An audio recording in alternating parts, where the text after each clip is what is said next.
They never have the conversation. And they think that dating means exclusivity, and they are not the same thing. Wow. Dating is simply gathering of data. So we go out a couple times, we still not in that? No. Okay. You are not my man. And I am not your woman. Oh, dang. We just... But I get a red light. No, thank you so much. Twice. For the time. You know?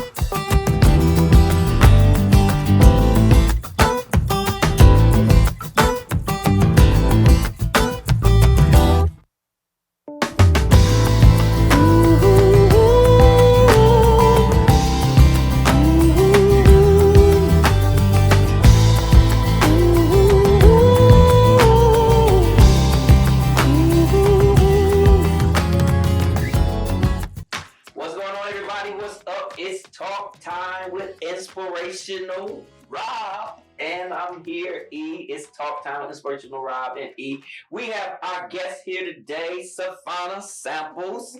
Listen, before you do anything else, like, comment, share this with somebody. It's gonna be crazy today. As I say, we got our guest here, Savannah Samples. She's had 20 years in the beauty industry over Halos, the CEO of Halos Beauty. You the founder of Successfully Singles. Yes. She wrote a book. We're gonna get into that. We're gonna get into that. It's powerful. It's 7 secrets.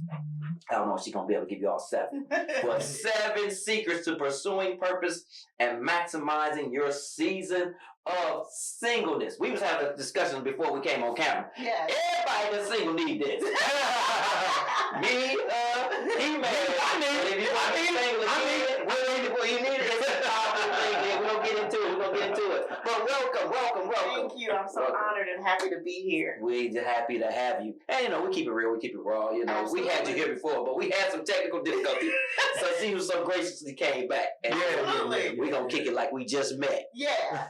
We always have a good time. We always have a good time. So listen, let's get into it. Again, you have a wonderful background here, all these things that's going on. You're an endurance expert. What is an endurance expert? Someone that can stand the test of time and trial. And you can teach that? Yes. Okay. Yes, Okay. absolutely. So where I want to go is that you probably can teach that, because as wonderful as you look, you fly. You always come in here. Oh, no doubt. No doubt. You robbed the bank. Did do it. You robbed the bank. Did do it. That face? Did do it. Oh, wow. As the younger people say nowadays, and did. And did. Tell me, what happened? So, years ago, I was in a totally different space and time in my life, of course. Mm-hmm. And, I felt like, and I'm sure other people can really, really relate to not feeling like they have a way out. Right. Right? You feel boxed into a corner. At the time, I was living with my mother, who at that time in her life was dealing with her own drug addiction. And, just a host of other things going on. And sis went into the people's place and said, "Hey, let me hold a little something." Okay. And they said, "Okay," because I had a gun.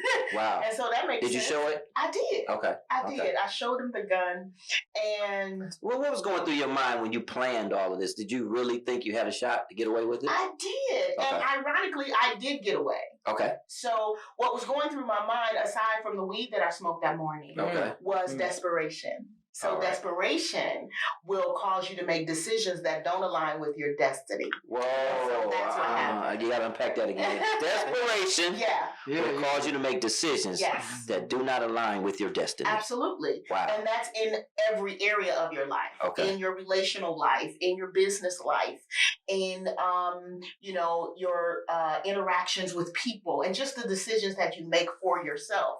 Mm-hmm. As a whole, desperation drives. Wow. So it drives. So not as an excuse, but can you even identify or understand why people do certain things out of desperation? That's the catalyst for which I deal with people, especially those that I coach, because I can understand, empathize, and I can really put myself in a position to help them to articulate their own personal desperation that drives them, and sometimes help people to identify desperation because it's not always easily identifiable. That is true. Right? What are some of the traits? That is true. So some of the traits are irrational thinking, hastiness, and muddled thinking. Muddled thinking or clouded thinking is an impairment of judgment and a lack of wisdom.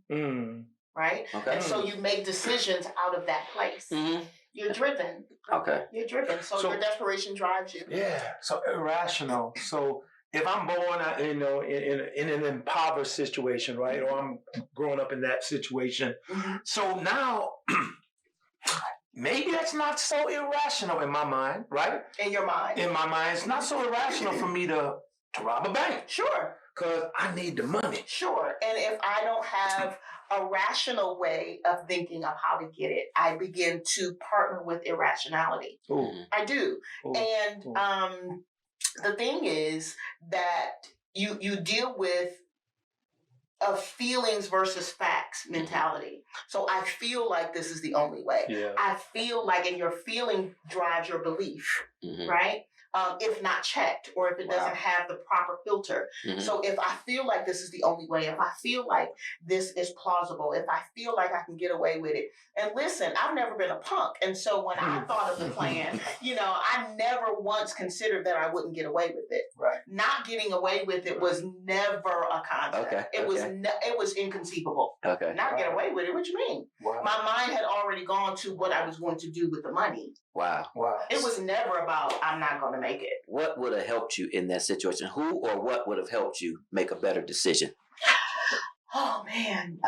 Being surrounded with people that thought differently, that had different resources, that had a different train of thought, whose filters were different. Not necessarily even someone that didn't come from the same background, because I think that has value. It absolutely has value because you can relate to people that can relate to you. But resources, empathy, directional thinking, partnership, and support, those would have helped me. Wow. I felt alone. Okay. Yeah. And that translates, I imagine, into some of these chapters in Successfully Single. Absolutely. And I'm sure you apply some of those experiences and some of that wisdom to some of those chapters. I have, is that what Making the Mess Matters? That's exactly what it's about. Okay, what's that about? So Making the Mess Matter is about the fact that we go through storms and we endure the life that we are dealt. But a lot of times we are so caught up in the mess that we don't actually extract the lessons from the mess. So the mess is actually supposed to be foundational. It's absolutely supposed to be a catalyst for the next season or the next set of people, places, and things that you're supposed to endure. But if you don't extract the lessons, you'll keep repeating cycles. It's all about cycles. Wow. Breaking those cycles. So when you're coaching, when you're helping singles, we were talking earlier, a lot of people don't really understand that they're in a mess or that they are a mess. And so they come to the table with criteria and really they don't even meet the criteria of what their expectation is. Yeah. How do they identify that? How do you help people identify that? With my 5-point framework that I use. Okay. I have a 5-point framework. Come on. I'm not going to go through all 5 points, but I will say. Let me take my notes. Hold on. I better get your notes out. Get your notes out. Get your cell phone. 5 points. Give me something. The very first point in the framework is assessment. Ooh. I go straight for the jugular. Because you have to understand that societally, what we are designed to do is look externally. Ooh. We are often, trained subconsciously even to look externally. So think about it. When you talk to people about relationships and their encounters with other people, you hear them mention first, well, they didn't, and she and he, as opposed to saying, you know what, let me tell you how I jacked up my last relationship. You know what I'm saying? Or this is something that I've discovered about myself. Right? Yeah. So onus is not something that people are naturally inclined to take. So one of the very first part of my 5-point framework is assessment. And does it take a while for people to really be honest? Oh, absolutely. Okay, you got to peel back those layers. Unless they're ready. Okay. When people get to a place where they're really fed up, and they are ready to acknowledge the fact that what they're doing isn't working, they're more susceptible. They're more ready to unpack and to peel back layers and to confront themselves and allow someone else to be a part of the confrontation. Because we said the dating pool has pee in it and what else? Pee, cocaine, and iniquity. Drain that sucker. The trifecta. Cocaine and iniquity. So it's deep in the pool. if you don't know who you are, that's what you swimming in. Because you don't have enough sense to get out of that water. Quit swimming, okay? Take a shower. It's toxic. It's so toxic. That's the word. And I know that is the cliche, right. umbrella for all things dating and relationships. But it is so true. It is so true. The pool is toxic. Do you feel that? And I know from my counseling and that, do you feel that sometimes the very people that you're trying to help, the people that come to you for help, don't really want help all the time? I don't want you to say all the time. I mean, it's good for business, but at some point you got to graduate. Yes. And so that is the wonderful thing. So far, I've been so blessed that each one of my coaching students have been absolutely successful in their growth, in their development, as people, right?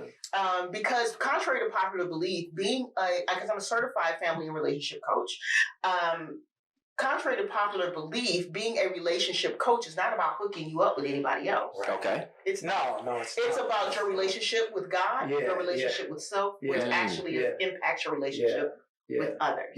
That's where we start. That's the root of it. Which is why self-assessment is the very first part of the 5-point framework. That makes sense. Your relationship with yourself. And your relationship with yourself is directly impacted by how you see God. Regardless to what you call him. And regardless to what you ascribe to. Okay. Being a Christian relationship coach, of course, my point of reference is going to always be the scripture. Right. That's good. So they make the assessment, and then when they have that aha moment, then where do they go? It's the best. Yeah. It's the best. Yeah. That revelation, because what people don't understand is, as much as they attempt to protect themselves from facing themselves, it's only when you face yourself that you actually begin the road to true freedom. And so they don't realize that they're keeping themselves caged in by not facing themselves. Does that make sense? I think a lot of people don't want to do the work of becoming successfully single because of the negative connotation associated with becoming what they perceive to be successfully single, which societally they believe that means I don't want companionship. I'm good with me. And that's that whole false identity. It's not a rejection of relationship. No, it's not at all. It's actually the embracing of the most important relationships so that you can more healthily engage the others. Right. And you're not putting so much pressure on that other person to perform and be something to make up all the deficit that you have. You face the deficit. Oh, come on. Fill the deficit so that you can then show up as your whole self. Regardless to the relationship, whether it's business, whether it's romantic, whether it's spiritual. Principles work. Listen. So if they don't perform up to your expectations, it doesn't affect your performance. It doesn't take anything away from you because you're already full and whole. Wow. You learn.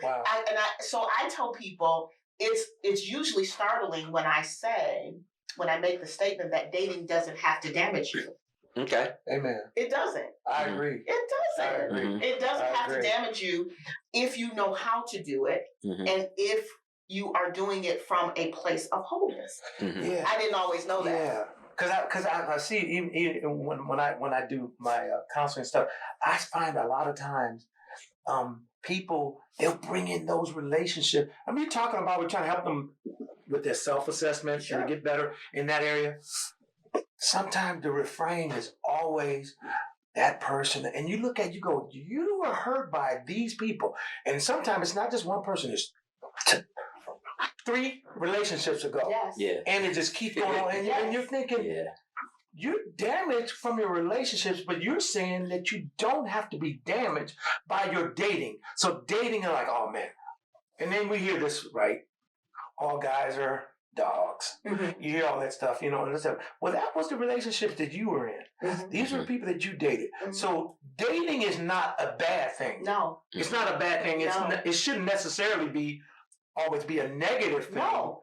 And then sometimes people, I think they stop dating because of that. Absolutely they do. You know? I took a hiatus from dating, not because dating was bad. Mm-hmm. But I took a hiatus from dating because I received the revelation that I needed to look at myself, I needed to heal and do the work, right? Mm-hmm. But what most people aren't able to identify for themselves is what the work looks like for them. That's good. That's where I come in. Okay. What that assessment does to help break down what that work looks like. And so now, even as a relationship coach that is still decidedly single, because I don't have to be single. I could have been married 15 years ago, and I could have been married several years. But do you think you could have? Do you think you could have made that work, or do you think that would have been a mistake? It would have been the worst mistake. But the thing is, we don't have those of us that are single, even those of us that operate in this space. We don't have to be single. Mm-hmm. I choose to be single because I understand who I am fully. I've done the work, and I understand how to extract the lessons from the journey that will help to really provide foundationally for a healthy relationship experience. Mm-hmm. I know who I am. I know what I desire and deserve. Mm-hmm. I know what that is. Deserve. And so, and because I am whole now, dating me now looks differently than it did 3 years ago. Okay. And you can measure that. Absolutely. Okay. And anyone else can too. I can help them do that. Okay. Yeah. Is that intimidating? Can that be intimidating for men when women are empowered? They've done that self-assessment. They figure out who they are. Mm-hmm. They become whole. Now they're dating. Mm-hmm. What does that do to the male ego sometimes, many times? I'm not really concerned about that. No, I like that. No, I like that. I'm not. I like that.